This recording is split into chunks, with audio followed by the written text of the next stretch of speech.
बिस्मिल्लाहिर्रहमानिर्रहीम। अस्सलाम वालेकुम नादरीन, आप यूट्यूब चैनल देख रहे हैं। मैं इमरान ख़ान हूँ। जब पाकिस्तान में बात नहीं बनी तो फिर मियाँ नवाज़ शरीफ को मैदान में लाया गया। याद रहे कि मियाँ नवाज़ शरीफ वो शख्सियत हैं जो अदालतों को मतलूब हैं।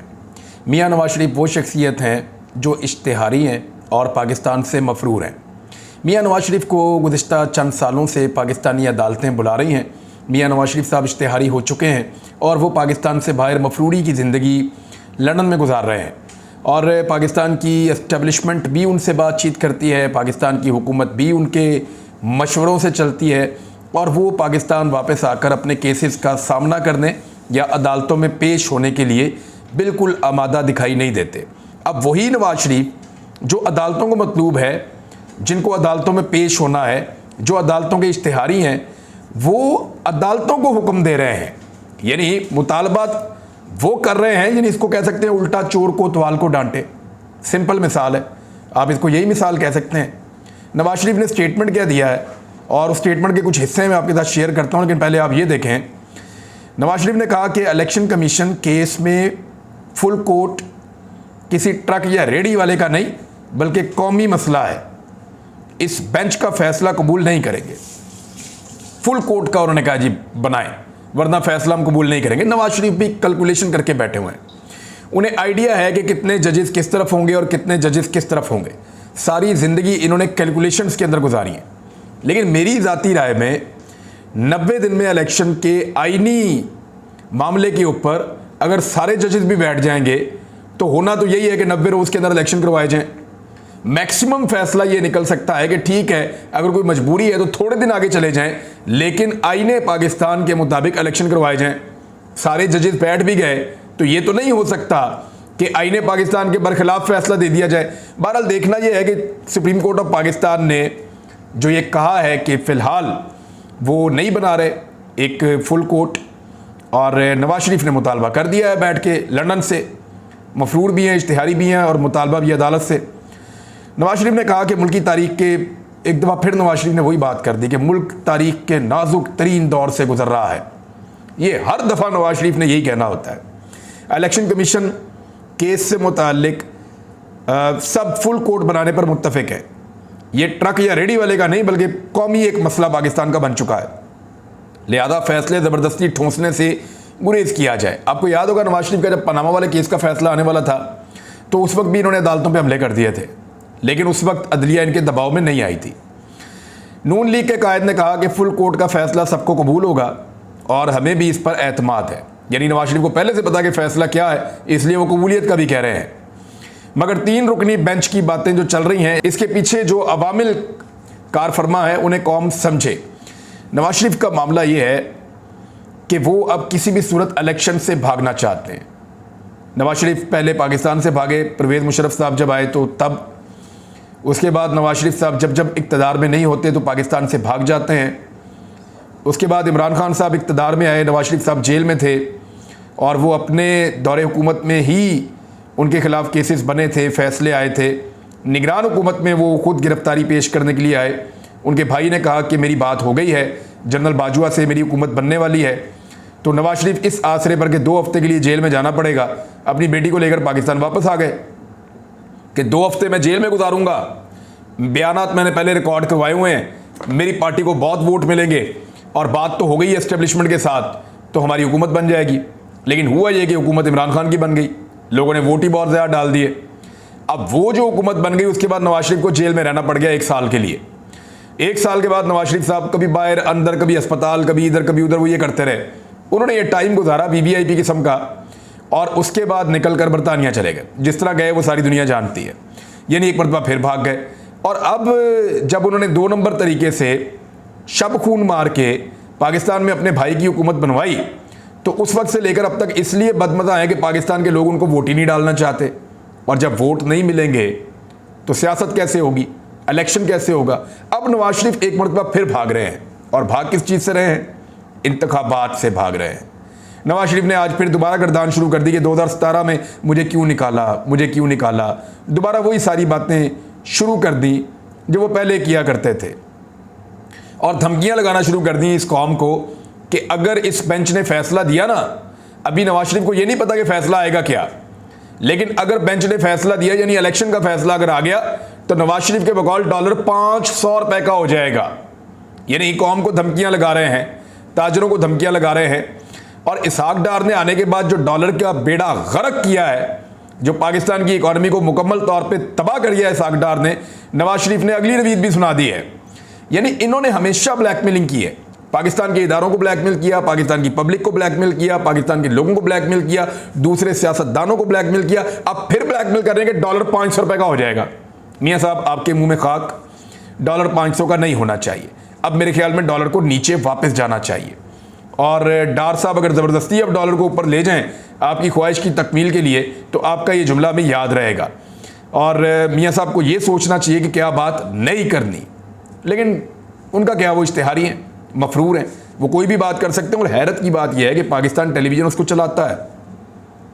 मरियम औरंगज़ेब साहिबा ने जो कुछ कहा, फिर नवाज शरीफ ने जिस तरीके से पीटीवी के ऊपर उनको बिठाया गया और बाकी टीवी चैनल्स पे नवाज शरीफ को सुनाया गया, और नवाज शरीफ ने पाकिस्तान के मुअज़्ज़िज़ जज साहिबान के नाम लेकर तौहीन की, यानी उनको बाकायदा निशानदेही करके तौहीन की है और अदालतों के फैसलों से पहले ही उन पर असरअंदाज होने की कोशिश की है। मरियम औरंगज़ेब साहिबा के खिलाफ तो कुछ लोगों ने ऐलान भी कर दिया है कि तौहीन अदालत का मामला अदालत में लेकर जाएंगे। हो सकता है उनको नाअहली का सामना करना पड़े, जबकि मियाँ नवाज शरीफ साहब जो हैं वो अब मैदान में इसलिए उतरे हैं कि बाकी सब थक गए हैं। सबको इस बात का पता चल गया है कि इलेक्शन से भागना अब मुमकिन नहीं रहा। तो जब इलेक्शन से भाग नहीं सकते तो फिर नवाज शरीफ को लाना पड़ा, क्योंकि भागने में सबसे ज़्यादा रफ्तार मियाँ नवाज शरीफ साहब की अपनी है। अब वो अपनी पार्टी को इलेक्शन से कैसे बचाएंगे और इमरान खान साहब पाकिस्तान को इलेक्शन में कैसे ले जाएंगे, क्योंकि इमरान खान साहब ने जो बात हो रही है ना मुज़ाकरात की, उस पर मशरूत आमादगी उन्होंने जाहिर कर दी है।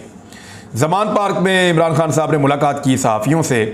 उन्होंने कहा पाकिस्तानी फ़ौज मेरी फ़ौज है और पाकिस्तान सबका है, अदलिया की आज़ादी और आइन पर कोई समझौता नहीं करेंगे, तमाम मसाइल का हल आज़ादाना इलेक्शन से ही मुमकिन है, जमहूरियत के लिए तहरीक इंसाफ हर आखिरी हद तक जाएगी, वकला की तहरीक में पूरी कौम उनके साथ खड़ी होगी, मजबूत पाकिस्तान के लिए मजबूत फ़ौज इंतहाई ज़रूरी है, कौमी इदारे और इनकी मजबूती हमारी अव्वलीन तरजीह है। हमारे हज़ारों साथियों को घरों से उठाया गया, गैर कानूनी तौर पर हिरासत में रखा गया, हज़ारों कारकुन कहाँ हैं किसी को इल्म नहीं है। उन्होंने कहा मुझे अल्लाह ताला ने नई ज़िंदगी दी है और मुल्क की खिदमत के लिए अता की है, मैं अपनी कौम और मुल्क की हकीकी आज़ादी से कभी पीछे नहीं हटूंगा। तहरीक इंसाफ मुज़ाकरात के लिए तैयार है, लेकिन आइन और कानून से हटकर कोई बात नहीं होगी। जो मुज़ाकरात होंगे आइन और कानून के दायरे में होंगे, और आइन पाकिस्तान कहता है कि असम्बलियाँ तहलील हो जाएँ तो 90 रोज़ में इलेक्शन करवाए जाएंगे। यानी इमरान खान साहब कह रहे हैं कि बातचीत मैं करूंगा, लेकिन आइन और कानून के बीच में रहकर करूंगा, आइन और कानून से बाहर नहीं जाऊंगा, और बातचीत सिर्फ मुज़ाकरात इलेक्शन के मामले पर और फ्रेमवर्क पर होंगे। बहरहाल ये इमरान खान साहब ने सहाफ़ियों से बातचीत करते हुए कहा। और जमाल मंदोखेल साहब का भी आ गया, जस्टिस साहब का जो इख्तलाफी नोट है, उन्होंने भी कहा कि फुल कोर्ट जो है वो बनना चाहिए।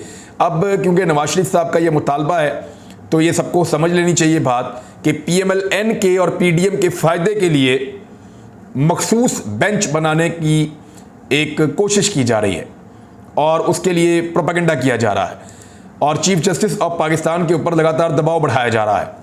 नवाज शरीफ पाकिस्तान के लोगों कह रहे हैं पाकिस्तान के लोगों आंखें खोलो, देखो तुम्हारे साथ मजाक हो रहा है। तो मियाँ साहब सबसे बड़ा मजाक तो ये था कि अरबों रुपए का आपने जवाब नहीं दिया और आप पाकिस्तान से 50 रुपए के स्टाम्प पेपर लेकर अदालत में जमा करवा के आप लंदन जाके बैठ गए और 4 साल से अब वापस नहीं आ रहे।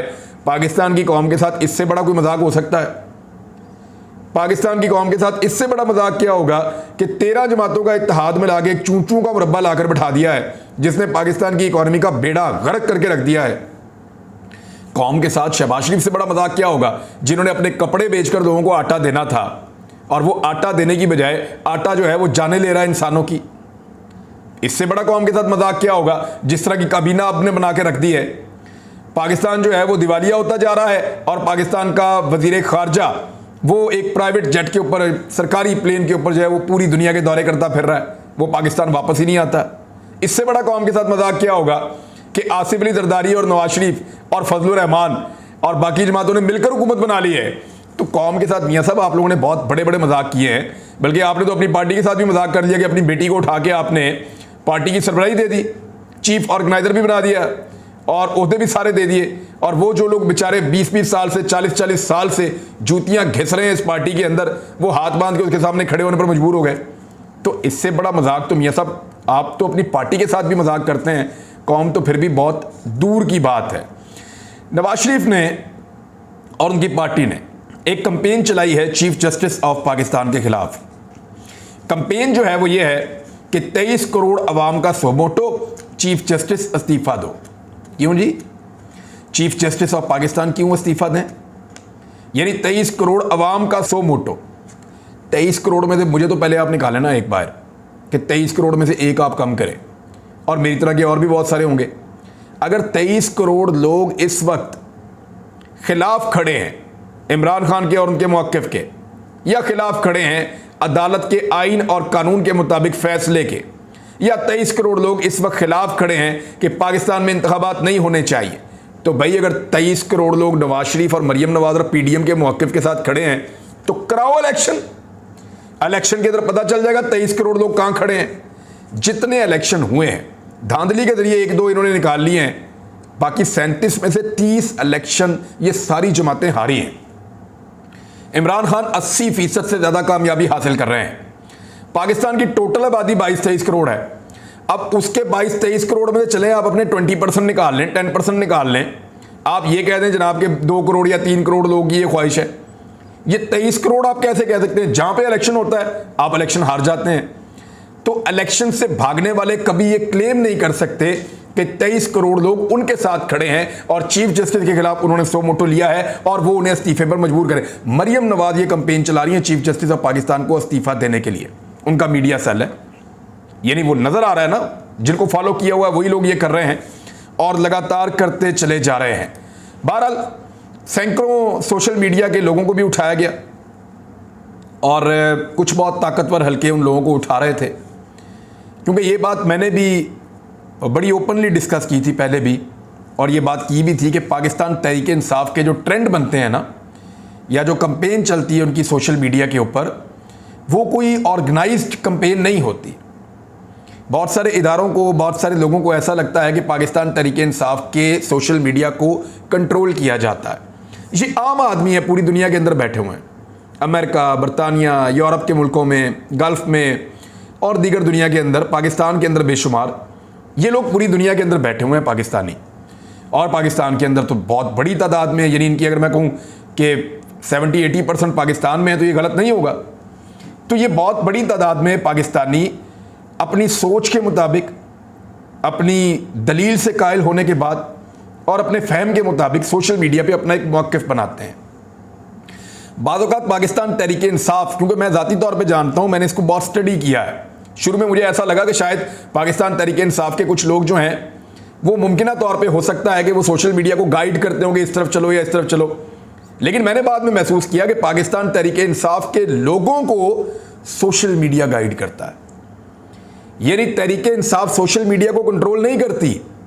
मुझे बाद औक़ात ऐसा लगता है कि जो सोशल मीडिया के ऊपर अवामी रिएक्शन है और अवामी सोच है वो पाकिस्तान तहरीक इंसाफ के ऊपर असरअंदाज होती है, और तहरीक इंसाफ को वो कुछ हद तक कंट्रोल करती है। यानी मुझे पाकिस्तान तहरीक इंसाफ के कई लोगों ने कहा कि भाई सोशल मीडिया के ऊपर हमारी बैंड बज जाती है अगर हमारा मौक़िफ़ ढीला हो जाए, हम किसी और तरफ चले जाएं तो हमें पब्लिक ओपिनियन का बहुत ख्याल करना पड़ता है और वो सोशल मीडिया के ऊपर हमें मिल जाती है। ये बात कुछ हद तक इमरान खान साहब भी दूसरे अल्फाज में कहते रहे हैं, बाकी लोग भी। अभी अदर बशवानी को उठाया गया, कुछ और सोशल मीडिया के जो एक्टिविस्ट हैं उनको उठाया गया, और इदारों ने पूरी तसल्ली की है। मैं जानता हूं कि इदारों ने क्या क्या किया है, मेरे पास पूरी इंफॉर्मेशन है। इदारों ने पूरी तसल्ली की है, हर तरह के टेस्ट किए हैं, हर तरह की चीज़ें चेक की हैं, उनकी डिवाइसेस चेक की हैं, हर चीज़ को खोल कर देखा है। वो जिन अकाउंटों से उनको बहुत प्रॉब्लम है उनके साथ जोड़कर देखा है, तो उनको आइडिया हुआ कि नहीं, उनका ख्याल गलत था। इदारों की पूरी तसल्ली हो चुकी है कि ये PMLN का मीडिया सेल नहीं है। देखें, पीपल्स पार्टी का मीडिया सेल, PMLN का मीडिया सेल, अव्वल तो ये है ही नहीं, और अगर थोड़े बहुत हैं तो ये पेड लोग हैं, इनको पैसे देकर वो चलाते हैं और घुमाते हैं और उनसे काम करवाते हैं। 2 जमातें पाकिस्तान में ऐसी हैं जिनके सोशल मीडिया के सेल बिल्कुल इंडिपेंडेंटली चलते हैं और वो खुद ऑर्गेनिक तरीके से आगे मूव करते हैं।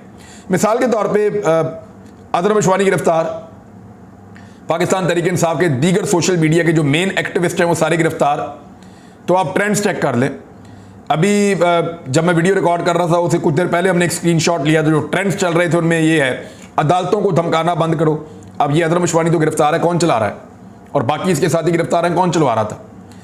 और nation stand with chief justice of Pakistan, ये ट्रेंड कौन चला रहा है? नो कमेंट जीरो रीच, ये ट्रेंड कौन चला रहा है? ये एक और चला है कि जी जो PMLN के अकाउंट्स हैं उनको PTI वालों को लगता है कि उनको रीट्वीट नहीं करना चाहिए या उनके ऊपर कमेंट नहीं करना चाहिए, स्क्रीनशॉट लेकर कमेंट करना चाहिए, इससे उनकी रीच कम हो जाएगी और इससे उनका प्रोपेगेंडा बिल्कुल डाउन हो जाएगा। वैसे ये बात तो ठीक है, काफ़ी हद तक जो प्रोपेगेंडा उसको फैलाने में PTI के लोग खुद मददगार साबित हो जाते हैं जब वो ज़्यादा कमेंट वगैरह करते हैं। फिर अगला जो है ट्रेंड चल रहा है वो रिज़ाइन, ये चल रहा है PMLN का एक ट्रेंड कि रिज़ाइन के हवाले से ये चीफ जस्टिस का आना चाहिए नहीं। हौसले का पहाड़ इमरान खान, ये भी एक ट्रेंड चल रहा है। इस वक्त चेक कर लेते हैं कि पाकिस्तान में कौन से ट्रेंड्स चल रहे हैं, क्योंकि जो सोशल मीडिया के एक्टिविस्ट हैं जब उनको गिरफ्तार किया गया तो कैसे हो सकता है कि वो सोशल मीडिया के एक्टिविस्ट की गिरफ्तारी के दौरान फिर ट्रेंड बन रहे हों और वो उसी तरह के बन रहे हों जो इमरान खान को या PTI को सपोर्ट करते हैं या जो गिले और शिकवे करते हैं। क्योंकि देखिए इदारों को ऐसा लगता था कि ये जो लोग गिले और शिकवे कर रहे हैं, ये जो लोग रोला डाल रहे हैं पाकिस्तान में, इनके पीछे कुछ शख्सियात हैं और वो इसको मैनेज करके सोशल मीडिया पे ट्रेंडिंग करते हैं। लेकिन अब उन्हें आइडिया हो जाना चाहिए और हो गया होगा, क्योंकि उन्होंने पूरी तसल्ली की है कि ये ट्रेंड ऐसे नहीं बनते, ये ऑर्गेनिक है, ये लोगों के दिल की आवाज़ है, उनके अपने गिले शिकवे हैं, वो इसके ऊपर खुद बात करते हैं लोग। अब आप इस बात के ऊपर आ जाएं कि किन के ट्रेंड जो हैं वो मुझे ऐसा लगता है कि तहरीक लब्बैक के और पाकिस्तान तहरीक इंसाफ के, आपको पसंद है या नहीं पसंद, ये ऑर्गेनिक ट्रेंड्स होते हैं, मुझे ऐसा लगता है। और मैंने क्योंकि तहरीक लब्बैक के मैंने स्ट्रक्चर को देखा नहीं है, लेकिन मैंने ये नोट किया है कि ख़ास तौर पे जब ख़त्म नबूवत की बात आ जाए या मज़हब की बात आ जाए या कुर्बानी की बात आ जाए, तो उसमें मैंने देखा कि तहरीक लब्बैक के जो ट्रेंड्स बनते हैं वो बड़े क्लियरली वन साइडेडली चलते हैं और उनको किसी को हैंडल करने की ज़रूरत नहीं है, सब पाकिस्तान उसका हिस्सा बन जाता है, तो वो बड़े ऑर्गेनिक चलते हैं। दूसरे पाकिस्तान तहरीक इंसाफ के हैं, वो आम लोगों की आवाज़ है, वो बड़े ऑर्गेनिक तरीके से वो ट्रेंड्स चलते हैं। आखिर में नाज़रीन एक छोटी सी खबर है मैं आपके साथ शेयर कर देता हूँ कि इसराइल के साथ पाकिस्तान ने तजारत की है। हम इंतज़ार करेंगे क्योंकि तफसीलात मेरे पास खबर की मौजूद हैं, लेकिन इंतज़ार ये करेंगे कि हुकूमत इसके ऊपर क्या मौक़िफ़ देती है। क्या बाकायदा पाकिस्तान इसराइल के साथ तजारत को आगे बढ़ाना चाहता है, क्या ये पाकिस्तान की पॉलिसी है? फजल रहमान साहब ख़ास तौर पे मैं चाहूँगा कि वो इस पर ज़रूर स्टेटमेंट दें, क्योंकि वे इमरान खान को एजेंट करार देते रहे हैं। अब तक इतना ही, अपना ख्याल रखिएगा, अपने इस चैनल का भी। अल्लाह हाफ़िज़।